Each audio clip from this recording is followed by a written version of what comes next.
Hey, this is Mr. Morello, going to go over this review with you here quick. So a couple of these questions. So which interval contains a local minimum for the graphed function? So then if I look here, the minimum means the lowest point of the graph. And this one's kind of tricky because the lowest point of the graph is technically right here at this negative 4.3. But if you see here, negative 4.3 is like, negative a half or something. And if you remember, these brackets are really like a range. So this means numbers from negative 4 to negative 2.5.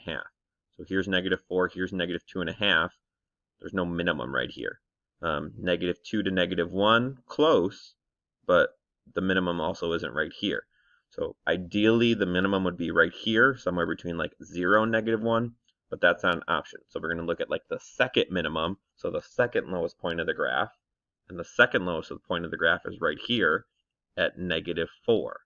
So, and that's why negative 2.5 to 4 is the right answer, because somewhere between 2.5 and 4 is the lowest point of the graph besides that point. So if like 0 to negative 1 was an option, then we would have gone with that.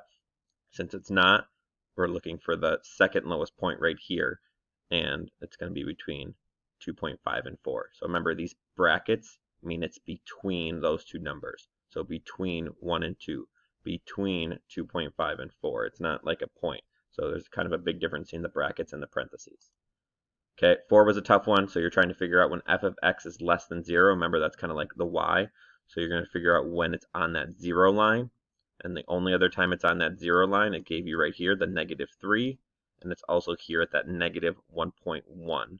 Kind of weird that it has 0.9 and not 0 there, but that just might be a little more accurate with the answer there. So it's going to be that point right there with the negative 1.1. All right, 6. What is the domain of the function? Remember, domain means all the possible x's on this function. And if you'll notice, this one tries to trick you with a dot here and an arrow here. So that dot on a graph means that it stops right there, or actually starts right there, and then it keeps going, keeps going, keeps going, and then that arrow means that it really continues on forever and ever.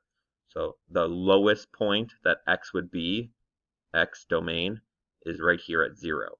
And it's going to keep on going 1, 2, 3, 4, 5, 6, 7, 8, 9, 10, and it's going to keep going and going and going until the right gets more positive. So even though like 9's not on the graph, the x can still be 9. Even though 10's not on the graph, the x can still be 10. So we're looking for this one, anything greater than 0.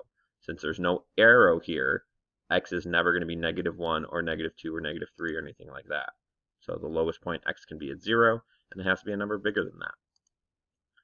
Inverse functions, okay, so usually with inverse functions, you're going to flip this completely. So you're going to change it from a positive to a negative, which I think you understand because you said negative 3. And then we kind of flip x upside down.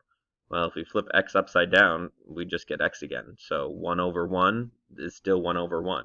If this was like 3x, then you're right, it would have been a third. But since it's just x, and it's really 1x, it's just 1 over 1, so the x really isn't going to change. So that one's kind of tricky because we flip x, but nothing happens because it's just 1x. And then the function shows, so when is f of 0? So we're looking at, remember that's kind of another term for y. So it's kind of just asking where the y-intercept is. And the y-intercept is just at this one spot down here at negative 6. All right, so hopefully that helps on your review.